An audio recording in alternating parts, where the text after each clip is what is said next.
every suffering, this is, for me, it wasn't even that long ago, a few years ago, I had this realization that every bit of my suffering was self-created. Every bit. And it was such a liberation to realize that I could stop blaming them and find the cause of it here. And I knew that that was the key to freedom, because here I can change it. I can't change them, but I can't change me.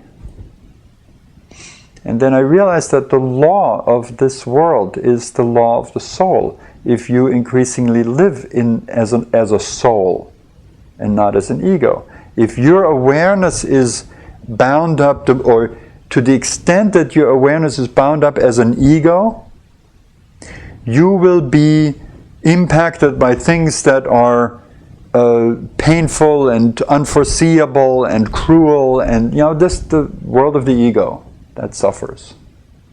You will always be insecure. But when you understand you're a soul, what is a soul?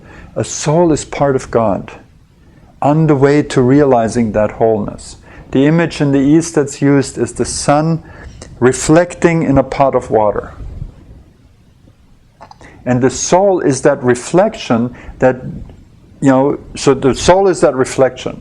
Now that reflection can be aware that it really comes from the sun, and can be on the way out of that water where it's reflected to the realization that it is the sun.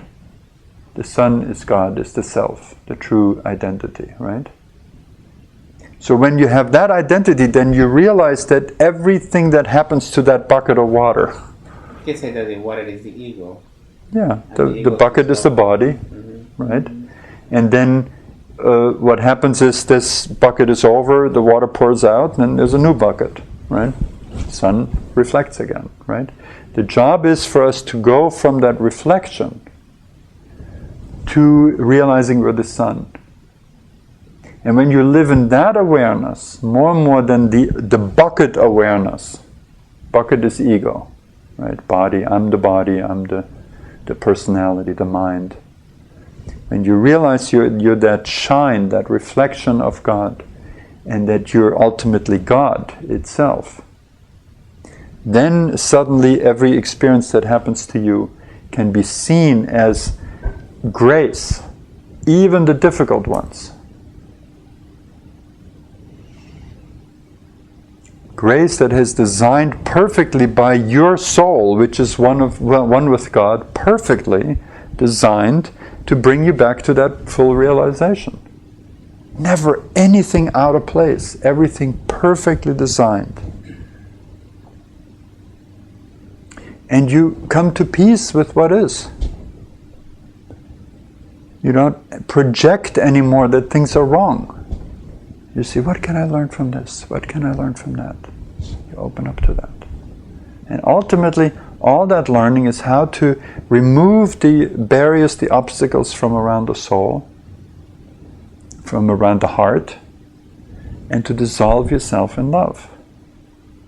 Some people want to dissolve themselves in divine intelligence or wisdom. That's the path of truth. And some people want to dissolve themselves in love. That's the path of devotion. And they lead to the same place.